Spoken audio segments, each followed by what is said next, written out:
Right now, automakers can no longer make a profit just by selling cars. Zhao Fei, general manager of Chang'an Automobile, said this, and over the past 2 years, it has been proven true time and again. Overseas tariff barriers are rising higher and higher. Price wars are squeezing BYD's profit margins. NIO has lost 100 billion yuan over 10 years and is still burning cash. And even Tesla has to admit that car manufacturing has become a fiercely competitive red ocean. In the first 2 months of 2026, the entire auto industry's profit margin was just 2.9%. From new energy vehicles to traditional fuel cars, everyone is trapped in a paradox. Growing sales, but shrinking revenue. Increasing revenue, but zero profit. They can only keep engaging in cutthroat competition on hardware and software. Yet in this red ocean, one company has taken a completely different path. IT does not compete on range or intelligent driving. Its vehicles do not go 0 to 60 in 3 seconds, and some of them do not even have doors. But this company has achieved high growth for 7 consecutive years. In 2025, it generated revenue of 3.941 billion yuan and a net profit of 816 million yuan, with net profit up 89.29% year-on-year. It is Taotao Vehicles, a company that only sells old man cars, low-speed electric vehicles, or LSVs. Recently, Taotao Vehicles updated its prospectus, racing toward a Hong Kong IPO. If it succeeds, it will become the first LSV stock listed in Hong Kong. Who could have imagined? From a small county in Jiangnan to an 18% market share in the U.S.A. Hidden champion, Cao Matao has turned a muddy dirt road into a broad, sunlit highway. From rural underdog to America's darling 5-seat G-Class off-roader, new energy Maserati, 26,000 yuan Kian, you deserve it. In recent years, China's 3rd and 4th tier cities have seen more and more outrageously extravagant old man cars. Low-speed vehicles for the elderly that require no license plate or driver's license, commonly known as Laetul, captured the lower-tier market almost the moment they appeared. But with them came chaos, zigzagging through traffic, no plates, no licenses, frequent accidents. They became road killers in the eyes of many. Then came wave after wave of government clearance orders. Starting this year, many regions across the country have explicitly banned non-standard electric four-wheelers from the roads. Violators face fines or even detention. Overnight, the street roamers that once filled the roads became synonymous with illegal vehicles. But surprisingly, when the same vehicle is shipped overseas and placed in a different environment, the picture changes completely. Not only can it be legally driven on roads, but it has also taken over Walmart's shelves.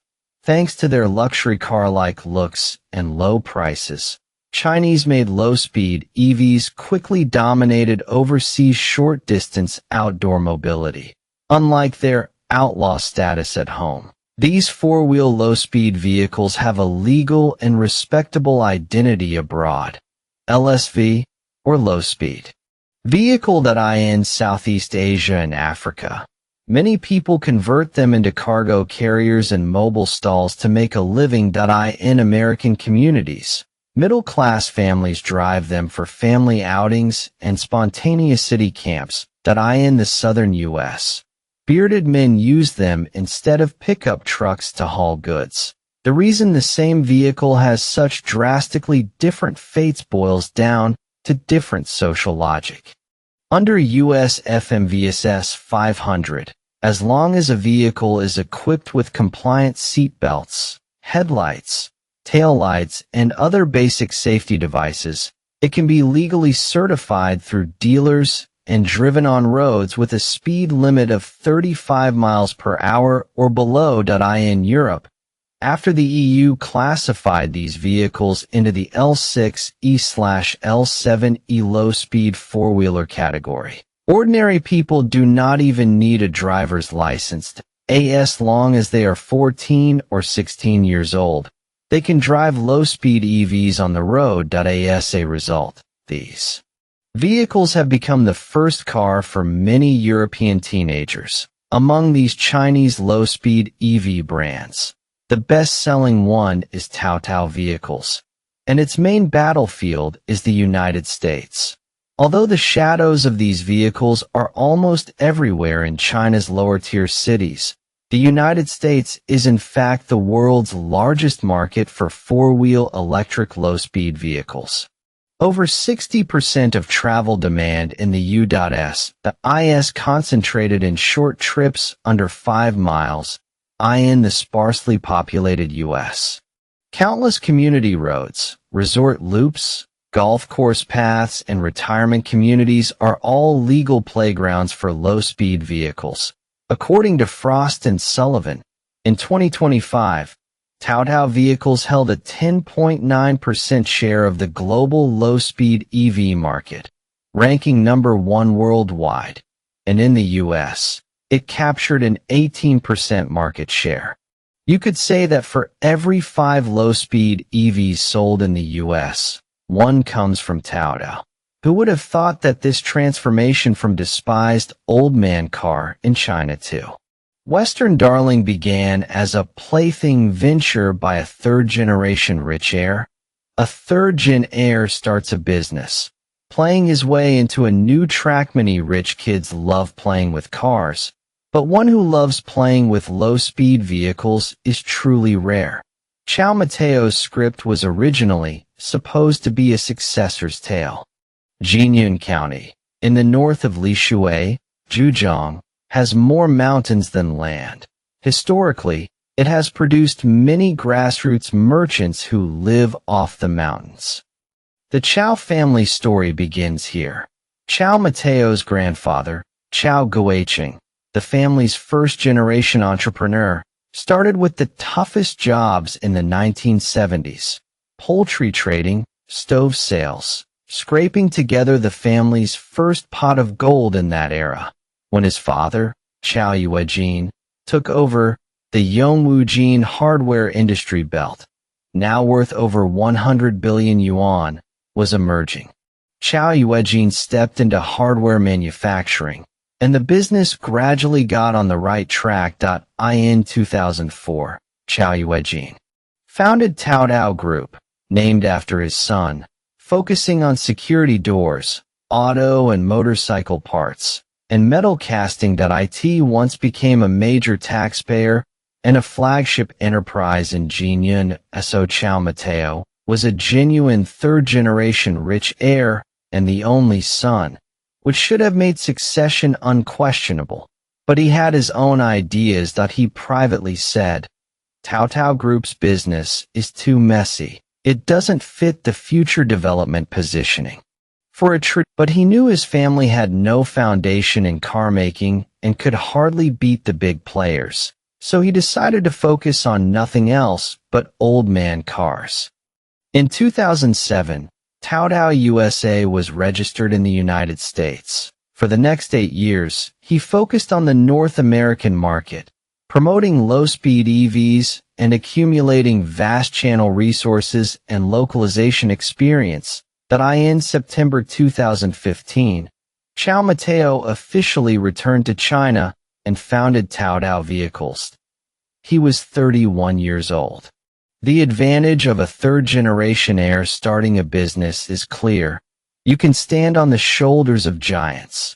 Taotao Vehicles' first capital injection was 28.5 million yuan from his grandfather. The factory site and office space were sponsored for free by his father. At the same time, his father transferred all related inventory, production equipment, and over a dozen patents for ATVs, motorcycles, and other vehicles to Taotao. With ample ammunition, Cao Matao could ignore the OEM route from the start and instead build his own factory and pursue independent R&D. But a high starting point does not guarantee success. Every hurdle on the entrepreneurial path had to be overcome by Cao Matao himself. The glory and hidden worries of the Iron Triangle supply chain from the beginning. Cao Matao aimed for a differentiated strategy, bringing China's mature low-speed vehicle production technology and product experience to overseas markets. Contrary to what many in China assume, low-speed EVs overseas were already quite mature. Brands like Korea, Star EV, and Polaris GM were all homegrown American companies. Where to break into the market? Cao Matao zeroed in on priced at that time. The US LSV market mainly targeted high-end golf course vehicles, so a typical low-speed EV started at around $12,000. Taotao's strategy was brutally direct. For vehicles with the same specs, it slashed the price to the $7,000 to $10,000 range, instantly cutting prices by 30% to 40%. More importantly, the efficiency of China's supply chain is itself a weapon. Backed by a mature domestic EV industrial chain, Taotao far surpassed its U.S. counterparts in both cost and iteration speed. Even with a price war, it could maintain high profit growth. When these made-in-China products entered overseas markets with lower prices and more innovative features, traditional low-speed vehicle makers abroad simply could not compete. Relying on its overwhelming value for money, Taotao quickly gained a firm foothold in the U.S. and other overseas markets that in terms of local operations. Cao Matao's approach was all about prescribing the right remedy for each situation. Even within the U.S., attitudes toward low-speed vehicles vary from state to state. Taotao's solution: where they are allowed on the road, let them drive. Where they are not, push into resorts, amusement parks, scenic spots, residential areas, retirement communities, spreading their low-speed vehicles into every last-mile life scene in America. Today, Taotao's product portfolio covers nearly all North American short-distance travel scenarios, from upscale golf courses and retirement communities to city streets and off-road adventures, completing an upgrade from a single category to a full scenario solution. ATVs and off-road motorcycles carry on. Taotao's early sports and outdoor line. Electric low-speed vehicles focus on lifestyle scenarios like community commuting, golf courses, and farm work. Electric two-wheelers are a volume category that increases channel density, with electric scooters consistently ranking among the top 10 bestsellers on Amazon.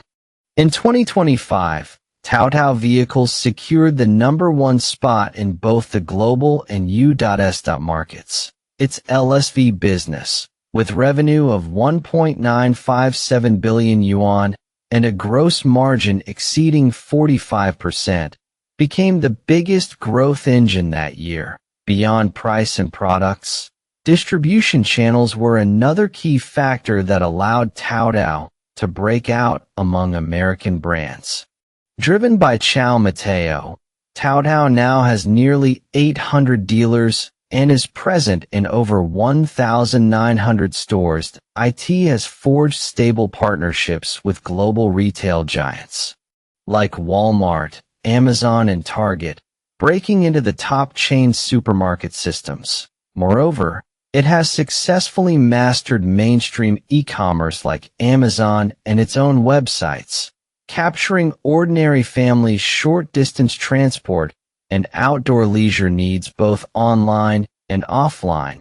To further penetrate overseas markets, Cao Matao personally built a manufacturing network spanning 3 continents, continuously strengthening Taotao's overseas production capacity. In the U.S., Taotao has 3 production bases in California, Texas, and Florida. By the end of 2025, the first production line at Taotao's North American manufacturing base had achieved per worker daily output comparable to its domestic factories, ensuring a stable supply for the North American market in Southeast Asia. Its Vietnam factory has completed building full-chain production capabilities, including frame forming, surface treatment, and powertrain assembly, while the Thailand factory is steadily progressing. A dual hub layout in Southeast Asia is rapidly taking shape. The China plus Southeast Asia plus North America 3-tier production system allows Taotao to enjoy the cost advantages of China's supply chain, circumvent trade barriers with factories in Vietnam and Thailand, and secure supply with its U.S. factories. It is a posture that can both attack and defend. Who could have imagined that amid intensifying global uncertainty and the bloody competition of new energy vehicles, Cao Matao would play his way into a bright, open road? In 2025, Taotao Vehicles achieved revenue of 3.941 billion yuan, with over 97% of income coming from overseas markets. Its electric low-speed vehicle segment alone surged 140%, shouldering nearly half of the business. A net profit margin of 20.7% would leave many high-end hard-tech companies listed on the A-share market speechless. But behind the glamour, there are hidden worries. In 2025, the U.S. market's contribution to Taotao's overseas revenue rose from 71.2% to 82.8%. reflecting an extremely high reliance on a single market.